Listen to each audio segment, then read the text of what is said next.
Nursery में जो रोज़ का प्लांट फूलों से लदा होता है आपके घर में आकर आईसीयू का पेशेंट बन जाता है। फिर लोग कहते हैं हमारी तो किस्मत ही ख़राब है, हमारे यहाँ ना गुलाब का पौधा चलता ही नहीं है।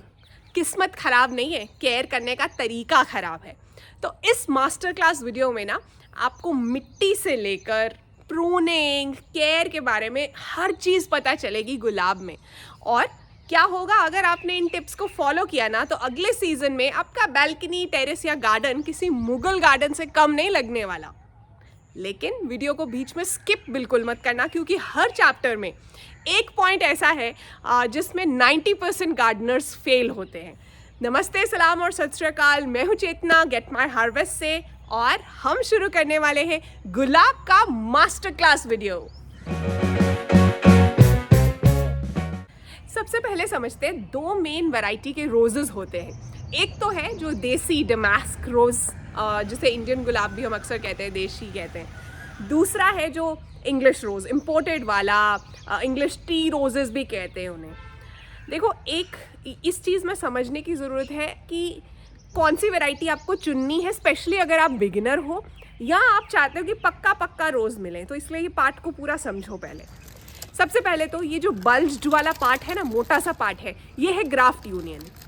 इसके ऊपर जो है हाई परफॉर्मेंस पार्ट है, जहाँ पे कि गुलाब आएंगे बहुत से। इसके नीचे है रूट स्टॉक, जो कि प्लांट का बेस है। अगर तो इस ग्राफ्ट यूनियन के नीचे से कोई भी शूट निकल रही है, आप नोटिस करना उसमें कांटे नहीं होंगे, और वो शूट ना बाकी के रोज से 10x स्पीड पे ग्रो करती है। आपके नॉर्मल जो बाकी का गुलाब है, जितना उसका साइज़ और हाइट होगा ना, ये वाले ग्राफ्ट यूनियन के नीचे वाले जो स्टॉक की हाइट है वो उससे 10 गुना होगी। आप खुश हो जाओगे अगर आप बिगिनर हो। सच ये है कि इस पे कोई गुलाब नहीं आने वाला, और ये आपके प्लांट की एनर्जी चूसता है, क्योंकि सीधा रूट स्टॉक से ले रहा है ना एनर्जी। तो आपको इसे ऊपर से नहीं कट करना, बिल्कुल नीचे रूट स्टॉक के पास से कट कर देना है। फिर ये भी इंश्योर करना है कि जब जब ऐसा कोई शूट आ रहा है आप उसे काट रहे हो। बहुत से माली जी जो हैं वो कहेंगे ये ना देसी हो गया, ये देसी हो गया है जी। जब वो इस तरह का शक्कर बाहर निकल आता है तो आपको वो कटवा लेना है। डिफरेंस क्या है देसी में और इंग्लिश रोजेस में? जो देसी गुलाब है ना, वो थोड़ा हीट टॉलरेंट होता है और निगलेक्ट को भी टॉलरेट कर लेता है। आप उसे नहीं भी ध्यान दे रहे हो ना, तब भी वो सह लेगा। इंग्लिश रोजेस जो हैं ये थोड़े सेंसिटिव होते हैं। इन्हें सही टाइम पर सॉइल, वाटर, प्रूनिंग का जो है केयर चाहिए। तो अगर आप बिगिनर हो ना, मैं रिकमेंड करूँगी कि आप एक जो है देसी गुलाब रखो, एक इंग्लिश गुलाब रखो। आपको डिफरेंस तो दोनों में समझ आएगा ही। ऊपर से ना क्या होगा कि आपको समझ आएगा कि कैसे एक प्लांट खास केयर नहीं मांग रहा, एक मांग रहा है। और फिर आप हो सकता है आगे और जब रोजेस लगाना चाहते हो अपनी बालकनी या टेरेस में, आप चूज़ कर पाओगे कि आपको देसी वाले ही और चाहिए या इंग्लिश वाले चाहिए। देसी वाले की खुशबू बहुत बढ़िया होती है, इंग्लिश वाले की खुशबू इतनी नहीं होती। इसमें भी कुछ वैरायटीज़ आती हैं जिनमें खुशबू होती है, लेकिन फिर भी वो अलग ही बात है जो देसी में खुशबू है। यहाँ 90% गार्डनर्स फेल होते हैं, गलत वैरायटी चुन लेते हैं या शुरू से ही सक्कर्स को पालना शुरू कर देते हैं, ये सोचकर कि बहुत अच्छी ग्रोथ आ रही है, बहुत अच्छी ग्रोथ आ रही है हमारे गुलाब में। क्या होता है, 1 साल के बाद प्लांट जो है सिर्फ पत्तियों से भर जाता है, फूल आते ही नहीं, क्योंकि सक्कर्स पाल लिए होते हैं इतने सारे उसके अंदर। अभी वीडियो को आगे देखते रहना है, क्योंकि मैं शेयर करूंगी कि मैं अपने रोज़ के प्लांट्स को क्या खिलाती पिलाती हूँ, जिसकी वजह से इतने सारे बड़े बड़े गुलाब आते हैं गमलों में भी।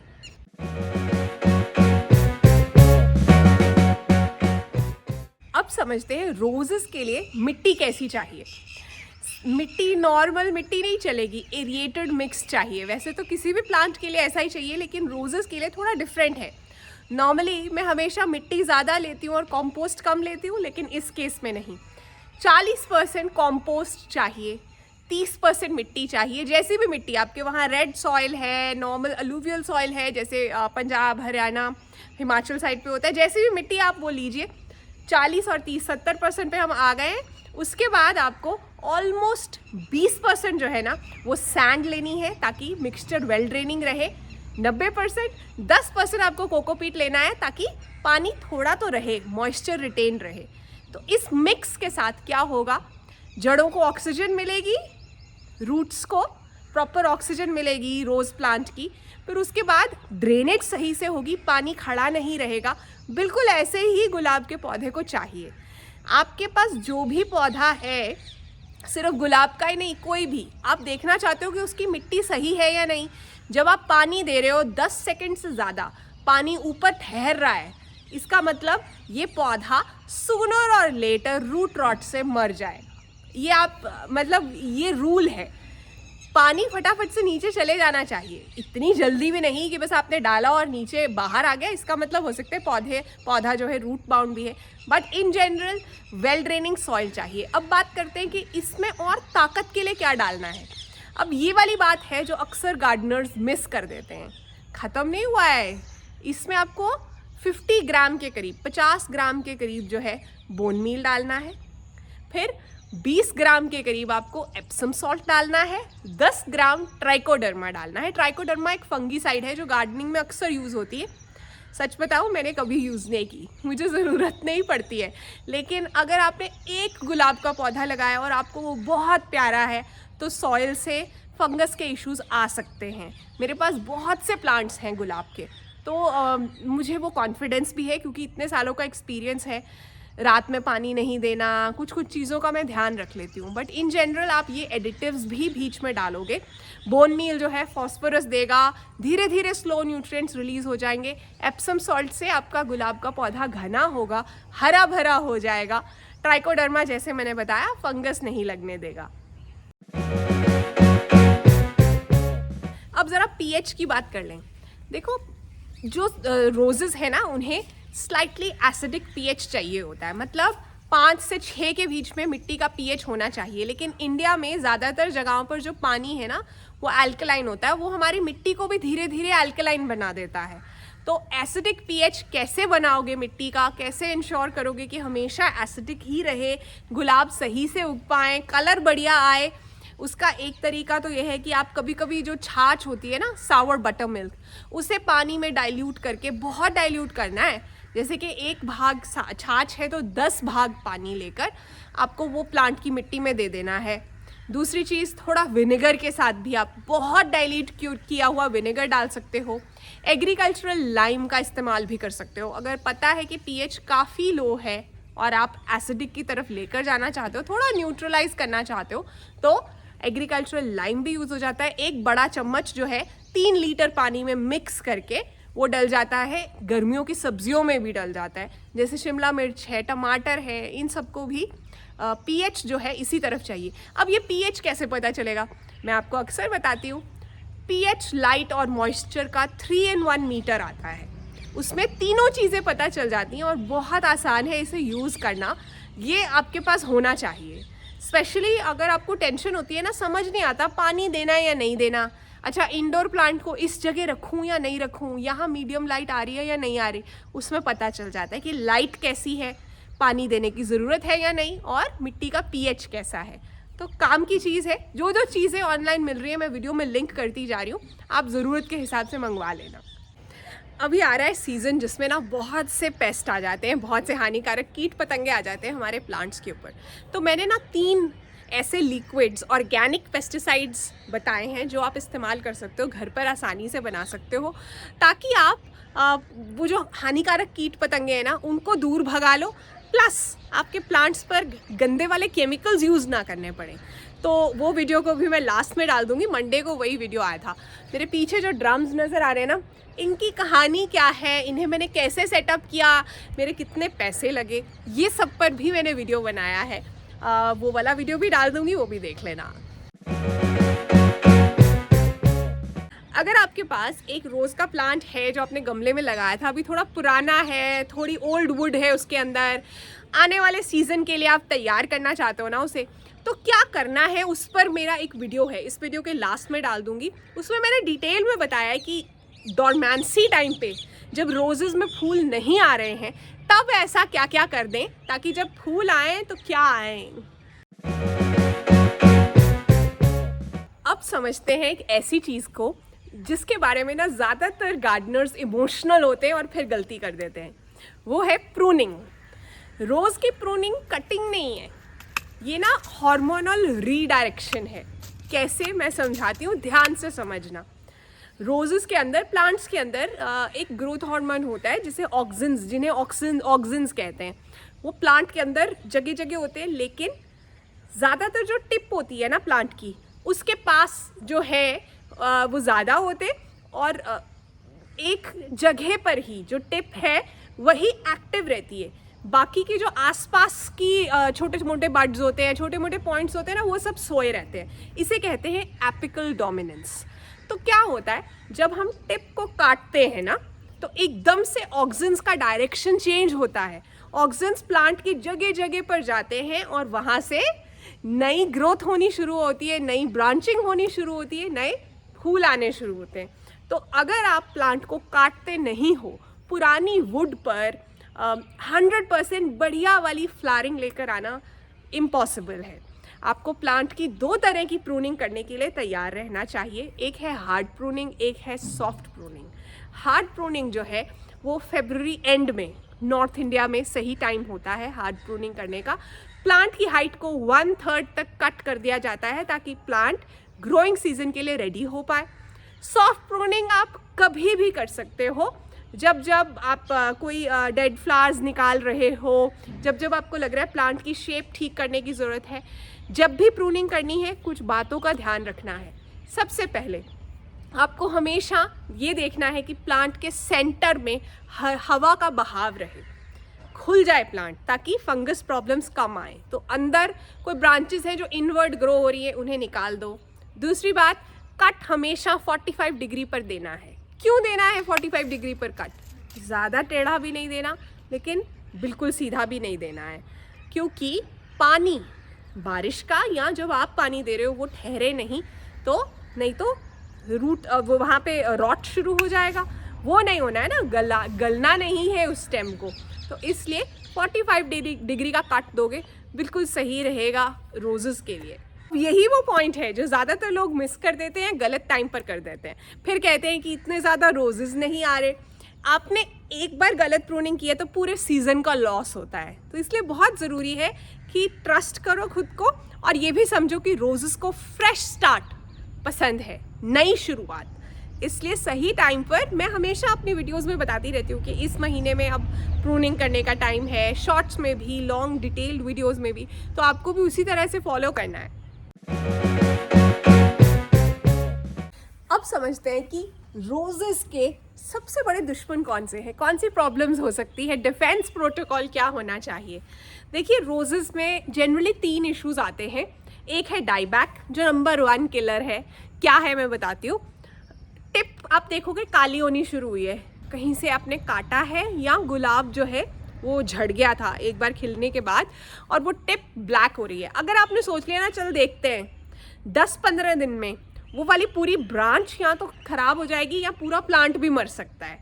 आपको क्या करना है, उस टिप से ऑलमोस्ट 5 से 6 सेंटीमीटर नीचे तक भी देखो, हेल्दी वुड जहाँ तक है ना वहाँ तक जाओ और स्लांटिंग कट दे दो। प्लस उस कट को जो है सील कर दो, हल्दी के साथ आप सील कर सकते हो, या कोई भी और फंगीसाइड, जैसे मैंने ट्राइकोडर्मा कहा था, आप उसके साथ भी कर सकते हो।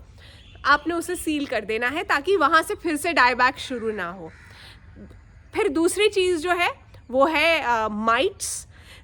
माइट्स जो है रोजेस पर अक्सर आप देखोगे कि एक तो पैटर्न ख़राब कर देते हैं पत्तियों का, पत्तियाँ कर्ल हो जाती है, छोटे छोटे जाले दिखेंगे आपको।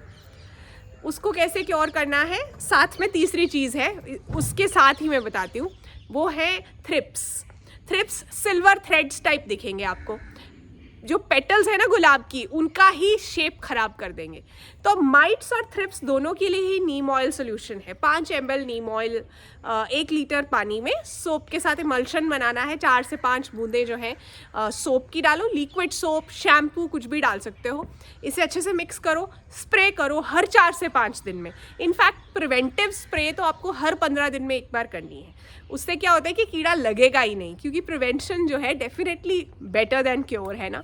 तो आपको 4 से 5 दिन में लीव्स के अंडर साइड पर भी स्प्रे करना है, पत्तियों के नीचे भी ये सब छिपे होते हैं। तो ये 3 चीज़ों का अगर आपने ध्यान रख लिया ना, फिर गुलाब कहीं नहीं जाता। नर्सरीज में जो गुलाब के पौधे होते हैं ना, वहाँ एक सीक्रेट यूज़ हो रहा होता है। गुलाब का पौधा एक हैवी फीडर है, स्पेशली जब हम उसे गमलों में लगा रहे हैं, कंटेनर्स में या ग्रो बैग्स में लगा रहे हैं। मिट्टी में तो फिर भी पौधा जो है कहीं ना कहीं से न्यूट्रिशन ले ही लेता है। गमले वाला पौधा आपकी केयर पे बहुत डिपेंडेंट है। तो क्या करना है, ये 15 डे का साइकिल है। हर 15 दिन में आपको ये चीज़ करनी है। 1 टीस्पून मस्टर्ड केक पाउडर, सरसों की खली का पाउडर जो है आपको देना है। उससे नाइट्रोजन मिलेगा प्लस थोड़ी हीट मिलेगी। फिर नेक्स्ट चीज़ जो आपको देनी है, ऐसा ही 1 चम्मच आपको देना है सीवीड ग्रैन्यूल्स का। माइक्रो न्यूट्रिएंट्स मिल जाएंगे, इम्यूनिटी बढ़ेगी। तीसरी चीज़ 200 ml के करीब आपको बनाना पील वाटर देना है। इससे पोटेशियम मिलेगा, फूल बड़े बड़े साइज़ के आएंगे।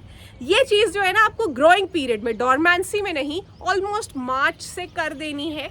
और जब जिन टाइम्स पे फूल आ रहे हैं, स्पेशली जो इंग्लिश रोजेज़ है, भर गर्मी में उनमें नहीं आता है। जो देसी गुलाब है उसमें तो आता ही रहता है पूरा साल, ऑलमोस्ट भर सर्दी छोड़ दो। तो आपको उस तरह से इन्हें हर 15-20 दिन में ये खाद देते रहना है, तभी वो नर्सरी जैसे फूल आएंगे। नहीं तो फिर गुलाब आईसीयू का पेशेंट ही रहेगा। अब यहाँ कुछ चीज़ें समझने की ज़रूरत है। अगर तो फूल ही नहीं आ रहे तो इसका मतलब फॉस्फोरस डेफिशिएंसी है। अगर आपके रोज़ के प्लांट में यूनिफॉर्म येलो कलर आ गया पत्तियों पर, इसका मतलब मैग्नीशियम या नाइट्रोजन डेफिशिएंसी है। फिर अगर पत्तियां जो है वो पीली है लेकिन नर्व्स ग्रीन हैं, उनकी वेन्स ग्रीन हैं, इसका मतलब आयरन डेफिशिएंसी है। तो अभी मैं एक टेबल जो है डालूंगी, वो टेबल को आपको नोट करना है, स्क्रीनशॉट लेना है अगर आप सीरियस गार्डनर हो। अगर आप सीरियस गार्डनर नहीं होते तो अब यहाँ तक वीडियो देख ही नहीं रहे होते। इसके हिसाब से आपको जो है उसे ठीक करना है। ऐसे ही नहीं जो मिला वो डाल दिया, उससे बात नहीं बनती।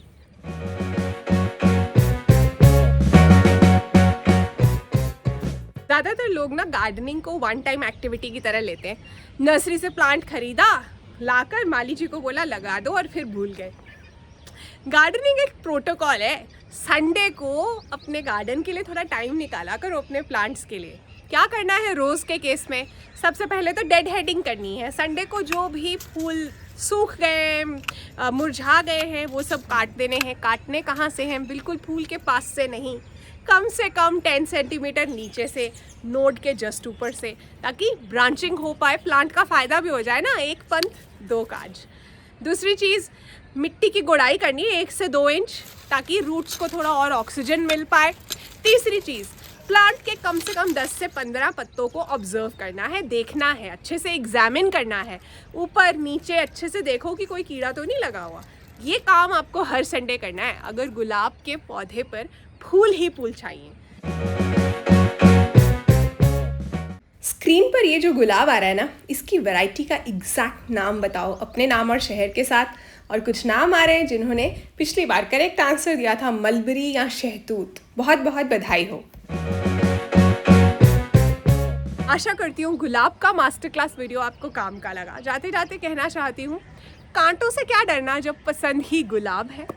मुश्किलों से क्या डरना जब पहुँचना वहाँ है। अगर आपके गोल्स बड़े बड़े हैं ना, तो चैलेंजेस आने वाले हैं, स्ट्रगल्स आने वाली हैं, उनसे घबराना नहीं है। ठीक उसी तरह से अगर गुलाब पसंद है तो कभी ना कभी तो हाथ पे कांटा चुभेगा ही। अपना ध्यान रखना है और गेट माय हार्वेस्ट की वीडियोस देखते रहना है। तो बाय।